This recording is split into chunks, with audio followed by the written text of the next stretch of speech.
Tonight, we step into Boulder, Colorado, Christmas of 1996, a town dusted in snow, hushed under strings of holiday lights, and blissfully unaware it was about to become a stage for one of America's most unsettling mysteries. Behind the walls of a Tudor mansion, stockings still hung by the fire, a little girl lay silenced in the basement, while upstairs, a letter waited on the staircase like a venomous gift. It was 3 pages long, rambling, theatrical, laced with movie lines and mockery, demanding not millions, but an oddly precise $118,000. A ransom, though no kidnappers ever called. A script, though the star was already gone. The police called it evidence. The press called it a circus. But to this day, it feels more like a confession written in code, one we've never managed to solve. And nearly 30 years later, we're still staring at those words, still circling the house, still asking, whose hand wrote the note that killed the truth of JonBenét Ramsey? It begins not with a scream in the night, but with ink, black, slanted, desperate strokes across a piece of paper. A ransom note that was not really a ransom note. 3 pages long, absurdly verbose, almost gleeful in its madness. Don't try to grow a brain, John. That line alone feels like something out of a low-budget crime thriller, except it wasn't written for entertainment. It was waiting on a staircase, in a mansion strung with Christmas lights, while a 6-year-old beauty queen lay lifeless just rooms away. The police had never seen anything like it. Ransom notes are supposed to be short, curt, straight to the point. This one rambled, demanded precisely $118,000, an oddly specific amount matching John Ramsey's annual bonus, and was signed by some ghostly cinematic foreign faction. It felt less like a communication from criminals and more like a performance, an audition for infamy, and yet nestled inside its odd grammar and theatricality. The note carried a pulse of real venom. Whoever wrote it wasn't just threatening. They were mocking. They were writing as though they wanted to be remembered, as though the words themselves were part of the crime scene. What makes it worse, what makes it unbearable, is that this letter was sitting there while JonBenét was already dead in the basement. Imagine that, a stage script performed for an audience of detectives, while a body was quietly cooling beneath the same roof. Theories still claw at this piece of evidence decades later. Was it Patsy Ramsey, hurried and theatrical, trying to craft a distraction after an accident? Was it an intruder who couldn't help but leave a calling card dripping with arrogance? Or was it the work of someone who simply wanted to confuse everyone, to wrap a crime in riddles until the truth suffocated under paper? It is called the most infamous ransom note in American crime history, but that's not quite right. It wasn't ransom. It was a manifesto of control. It was an introduction to a crime that never wanted to be solved. And here's the part that gnaws. JonBenét Ramsey never read those words. They were written in her name, around her body, above her absence. They remain today like a taunt carved into the walls of the American psyche, long, theatrical, grotesque, and echoing with the question no letter should ever have to hold. Who writes a script when the child has already been silenced? Christmas in Boulder, Colorado, 1996, looked like something out of a snow globe shaken by a restless hand. The town was quiet, upper-middle-class serene, dressed in holiday lights that blinked against the rocky mountain chill. This wasn't the setting you'd expect for a murder that would seize America's throat. Boulder wasn't Los Angeles with its neon shadows, or New York with its constant crime ticker. Boulder was supposed to be safe, a tucked-away paradise of skiers, college professors, and families who could afford sprawling houses with winding staircases. The Ramseys were among those families. Their home on 15th Street was a kind of property real estate agents salivate over, a massive, Tudor-style residence with rooms you could get lost in, nooks and corners that hummed with old house charm. But the very scale of it, the hidden staircases, the strange basement rooms, the spaces where voices could vanish. Turn it into something else the moment the crime was discovered. A labyrinth. The kind of place where secrets could nest without detection. It was also the 1990s, an era that clung to innocence but was learning to gorge itself on scandal. Nancy Grace was sharpening her teeth. The O.J. Simpson trial had trained millions of Americans to become armchair detectives, parsing bloodstains and testimony like it was primetime television. When JonBenét's murder broke, it wasn't just news, it was entertainment. A macabre soap opera with velvet dresses, tiaras, and tragedy baked into every headline. And here's the poison in the air. This wasn't just any child. JonBenét was a child beauty queen. The pageants with their sequins and flashing cameras already made people uncomfortable, fascinated, and angry. To some, she was an emblem of innocence packaged and exploited. To others, she was simply a little girl in costumes, smiling for her mother's dreams. That strange cocktail, innocence and spectacle, would soon turn her murder into something more than a crime. It became a stage show where America projected its fears, its judgments, and its voyeurism. The house that night should have been heavy with cinnamon and pine, full of wrapping paper scraps and exhausted laughter. Instead, it was pierced with a note, a missing child report, and then, hours later, a discovery in the basement that rewired the country's trust in domestic safety. Boulder became a circus ground. Neighbors gossiped. Reporters camped on lawns. Police stumbled under the weight of incompetence and pressure. Behind every snowfall, every Christmas decoration still dangling from eaves, there lurked a question colder than the Rockies. How could this happen here? Because the crime didn't just happen to JonBenét. It happened to a town, a decade, a nation that thought it was too clever, too suburban, too glossy to let a 6-year-old beauty queen die in her own home while the world looked on. JonBenét Patricia Ramsey. Even her name sounded like a brand, a blend of her father John and her mother Patsy, stitched together like a ribbon across a pageant sash. To her parents, she wasn't just a child. She was their star, their miracle, their darling princess who glittered under stage lights brighter than most adults could bear. Look at the photos. Everyone has. The glossy curls, the painted lips, the costumes that made her look like a doll pulled from some Victorian nightmare toy chest.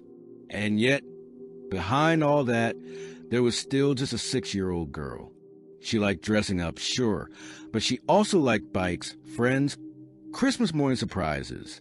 She wasn't born a tabloid fantasy. She was born a child, and somewhere along the way, childhood became stagecraft. Her mother, Patsy, was the architect of this strange empire. Once a beauty queen herself, Miss West Virginia 1977, Patsy knew the taste of crowns, the gleam of attention. For JonBenét, she built pageants into routine, sequins into armor, performance into identity. Some say it was love. Others say it was exploitation. Maybe it was both, tangled into something more complicated than outsiders could ever untangle. Her father, John Ramsey, was a success story, president of Access Graphics, a computer software company that had made him millions. He was a provider, the quiet force in the family, the man whose bank account made the giant Boulder home possible. A man with power, with control, with everything to lose once that note appeared and the world turned its magnifying glass toward him. And then there was Burke, JonBenét's older brother, 9 years old, awkward, sometimes overshadowed, sometimes forgotten. Later, his name would emerge in theories, in whispers, in suspicion that festered like mold. But in those early days, he was just a boy who lived upstairs while his sister's body lay below. JonBenét herself? She was too young to understand how dangerous her spotlight really was. Too young to see how strangers looked at her photographs, how tabloids devoured her smile, how America couldn't stop replaying her pageant routines once she was gone. She was the perfect storm. Innocence dressed in artifice, a child paraded as both darling and doll. And that's the cruelty here. She was adored by her family, groomed for crowns and cameras. But in the end, she was most famous not for winning a tiara, but for dying in a basement, for being the centerpiece of a mystery that turned her into something less than human, more than myth. She became a ghost draped in satin, forced to haunt America's conscience, not as a 6-year-old girl, but as a riddle no one could ever solve. The morning of December 26, 1996, should have been gentle, wrapping paper still crumpled in corners, the last bites of pie waiting in the kitchen, the eerie stillness that always follows Christmas Day.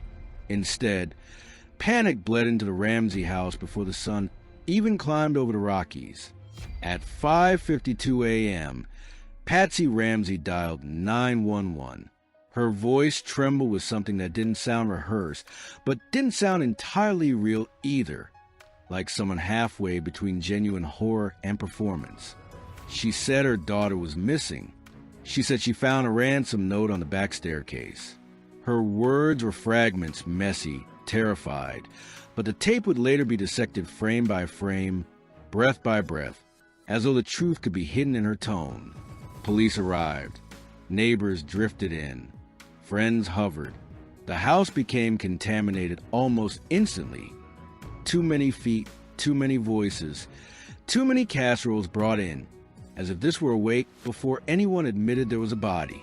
Because at that point, officially, JonBenét was kidnapped. The note had said so. "We have your daughter," it claimed, as if she were already gone, as if this were all still reversible with money. But then, everything began to unravel.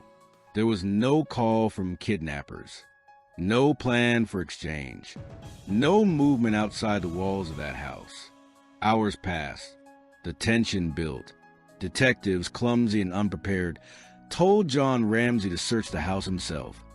An order so absurd it feels like parody in hindsight. And down he went, into the basement maze of his mansion, where the festive air had curdled into something rancid. That's when he found her, JonBenét, covered with a white blanket, duct tape across her mouth, nylon cord around her wrists, her small body posed like a grotesque doll discarded in the wine cellar. Her father lifted her up, carried her upstairs, destroying evidence in an act of desperation. A crime scene became a circus. An investigation collapsed before it had even begun. Think about it. The ransom note was a ghost story.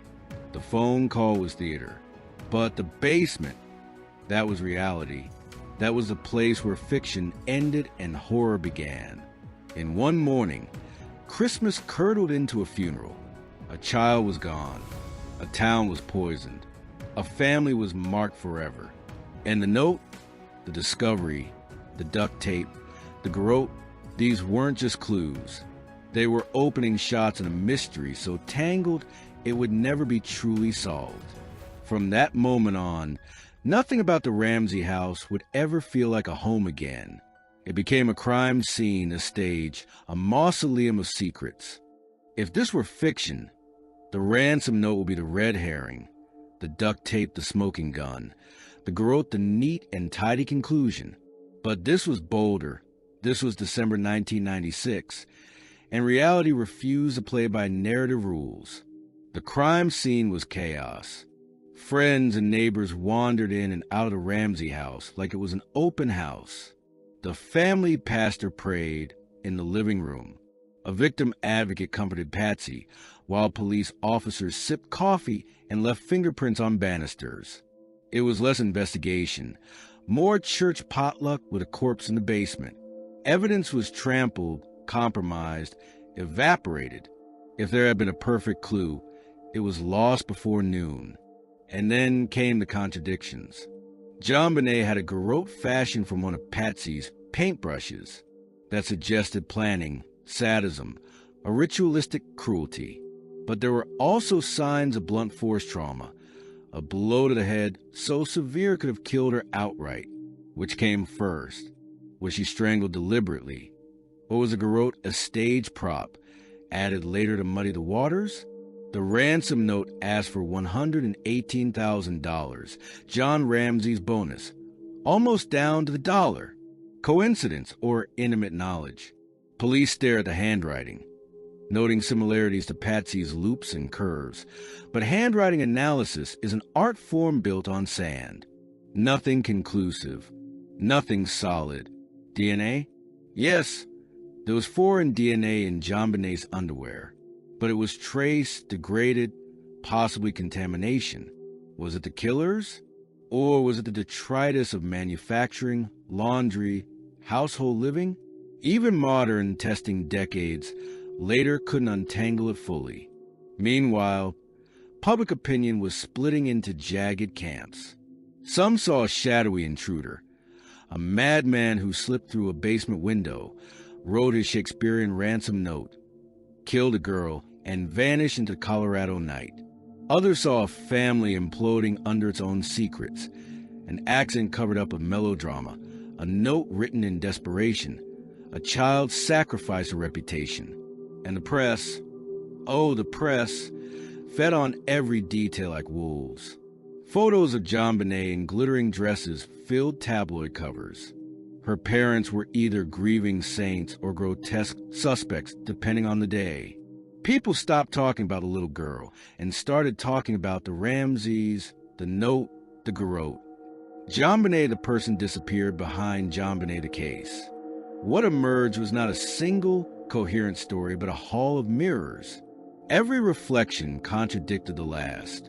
Every clue both illuminated and obscured. Every answer bred more questions, until the case itself became less about solving and more about surviving its own mythology.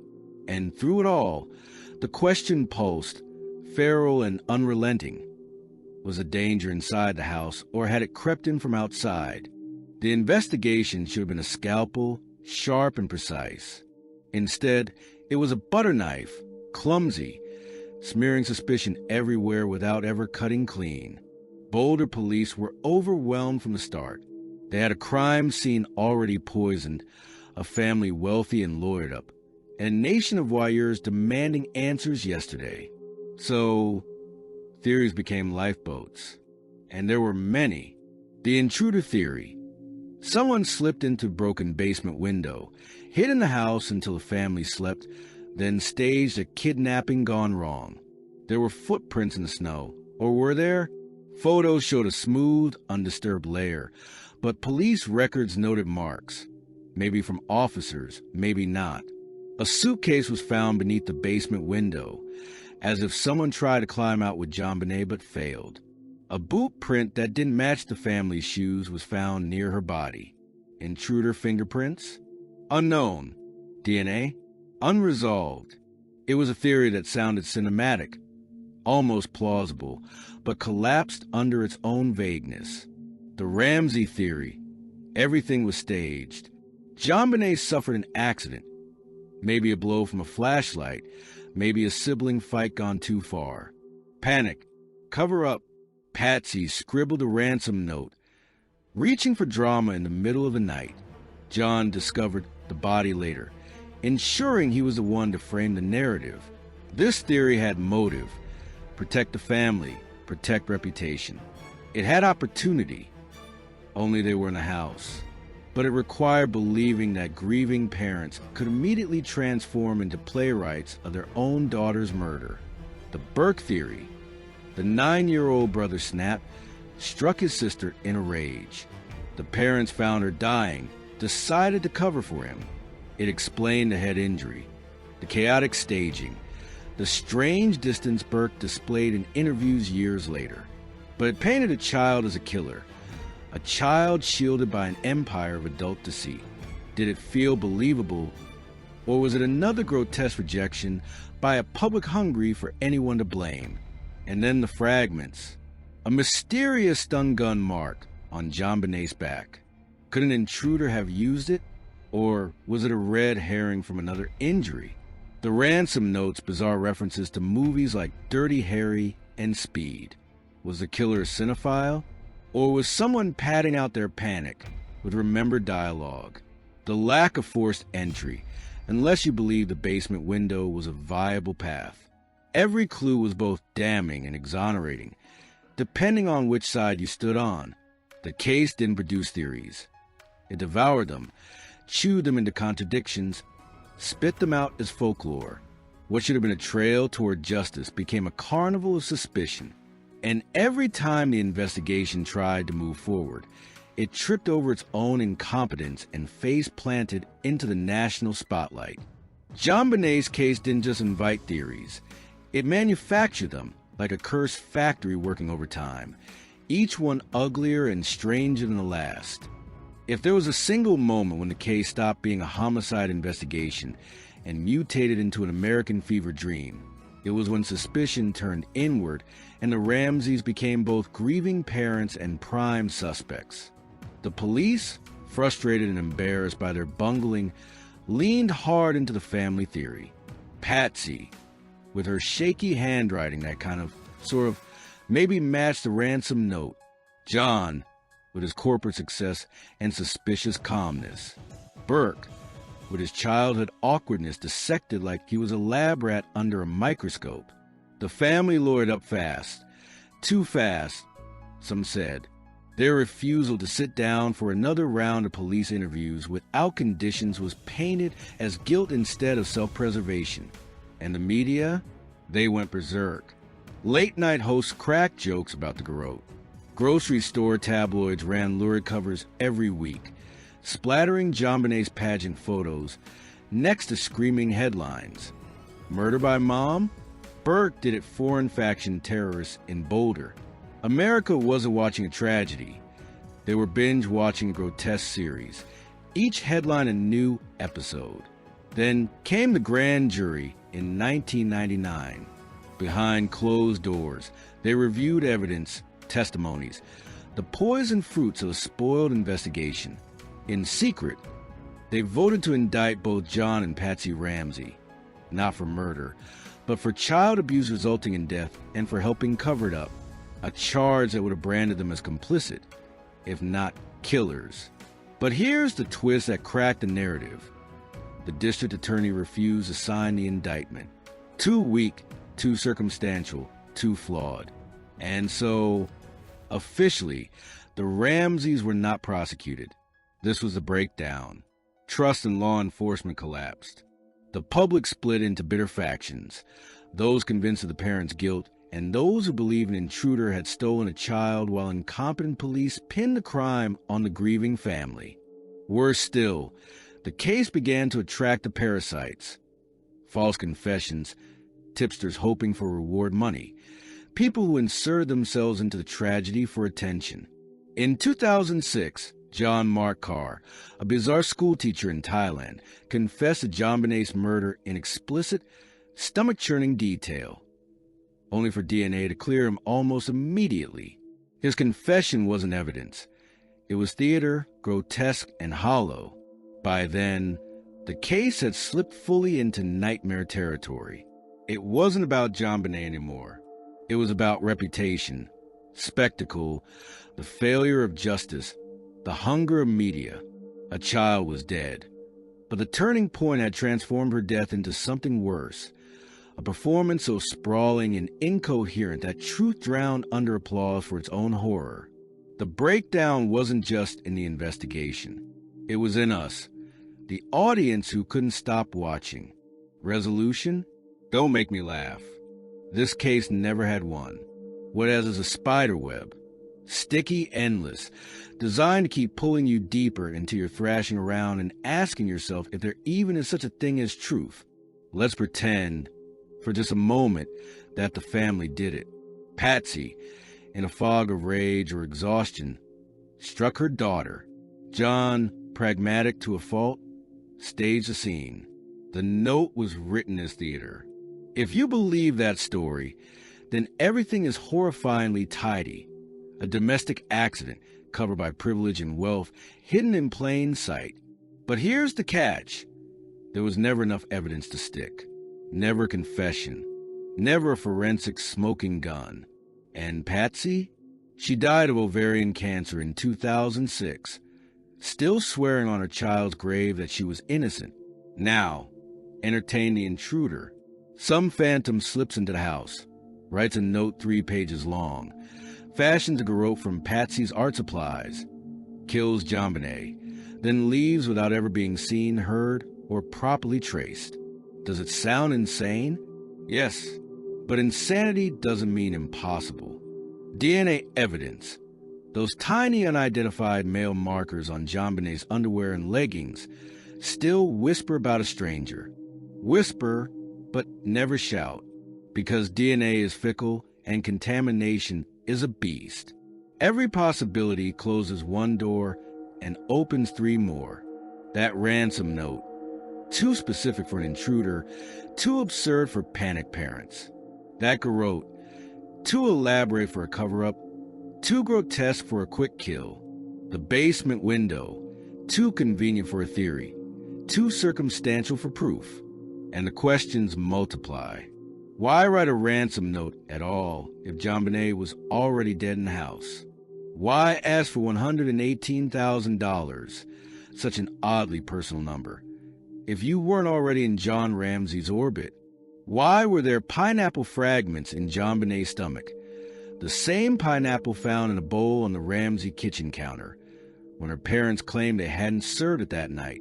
Why did Burke's voice seem to slip into the background of Patsy's 911 call, when official transcripts insisted he was asleep? It's endless. It's maddening. It'd a real design be unsolvable. A crime scene dressed like a funhouse mirror where every reflection is a lie. So, was there resolution? No. What there's instead is a void, a silence that echoes louder with each year, each theory, each re-examination of that damn ransom note. JonBenét's killer is either dead or alive and smug, or never even existed in the way we've imagined.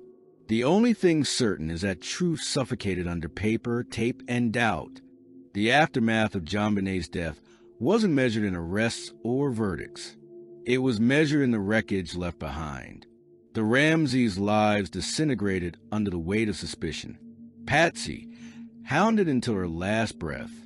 John, forced into bankruptcy, moving from house to house like a fugitive of reputation.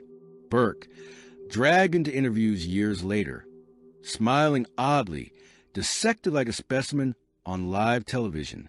They weren't a family anymore. They were suspect sound bites, tabloid caricatures. Boulder police came out battered too. Their incompetence became legendary, a cautionary tale taught in criminology classes about how not to run an investigation.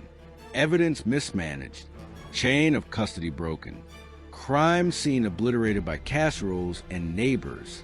Every failure was public, humiliating and irreversible. And JonBenét herself? She became less a child and more an icon. Her face, frozen in tiaras and lipstick, haunted grocery store checkout lines for decades. She was not allowed to rest. Her pageant videos replayed like cursed tapes, each twirl and smile reinterpreted as foreshadowing of her doom. The culture consumed her, chewed her up, and spat her out as America's little beauty queen corpse. The case also carved a scar across American society. It changed how we looked at privilege, the assumption that wealth and whiteness could shield you from accountability. It changed how we consume crime, the voyeuristic thrill of true crime media, the way an unsolved murder became a bingeable obsession. It turned every armchair detective into a prophet of pet theories. It blurred the line between mourning and spectacle until they were indistinguishable. Legally, it left shadows. Grand jury indictments sealed, and then leaked years later. DNA technology advanced, dangled promises, then left us no closer to clarity. Civil liberties and media ethics were trampled in the stampede for answers. The Ramseys were eventually cleared in 2008 when DNA evidence failed to match them. But by then, what did clearance mean? You can't exhume a reputation from a cultural grave. And so JonBenét became more than a victim. She became a symbol of unsolved mystery, of media circus, of justice strangled by its own incompetence. Her legacy isn't a verdict. It's a ghost, A reminder that sometimes the most chilling crime isn't just the murder itself. It's how we turn the victim into a spectacle, how we keep her trapped in sequins and suspicion, how we never let her be a child again. There's a line that always circles back when I think of JonBenét. The ransom note was longer than her life. 3 pages of manic scribbles, veiled threats, movie quotes, and absurd demands, stacked against 6 years of breath, laughter, scraped knees, and whispered prayers before bed.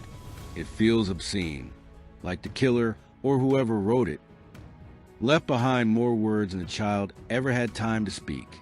We keep trying to exhume the truth, as if it's hiding beneath the duct tape or locked inside a grand jury file. But maybe the truth died with her in that basement. Maybe the real horror is that it can't be solved, not because it's unknowable, but because we buried it under layers of spectacle. We didn't just lose a little girl. We sacrificed her on the altar of endless theories, tabloid hunger, and forensic missteps. JonBenét became a cultural ghost story. Parents whisper her name as a warning. Lock your doors. Trust no one. Reporters whisper as shorthand for disaster. A crime unsolved, a case bungled, a family destroyed. Internet sleuths whisper as obsession. A puzzle to pick at when the world feels too ordinary. Everyone keeps whispering, but nobody is listening to the only voice that mattered. Hers. Silence before it could even learn the cruelty of secrets. Maybe that's the final cruelty. We don't want resolution. Not really. We want the mystery, the circus, the endless suspicion. Because if JonBenét's case were solved tomorrow, if a name, a face, a confession suddenly tied it all together, would we even be satisfied? Or would we miss the riddle? Would we miss the haunting? The truth is, JonBenét Ramsey is no longer a child in a Colorado basement.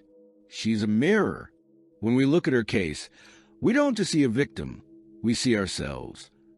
Our hunger for drama, our distrust of power, our willingness to consume tragedy until there's nothing left but bones and headlines. And maybe that's the real horror.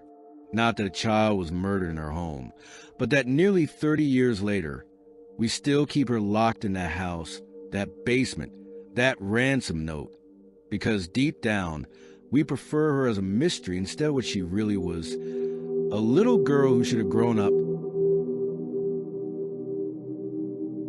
Hello, everyone, and thank you so much for listening. As usual, please leave any comments or feedback you may have, and I hope to see you all again in the next case.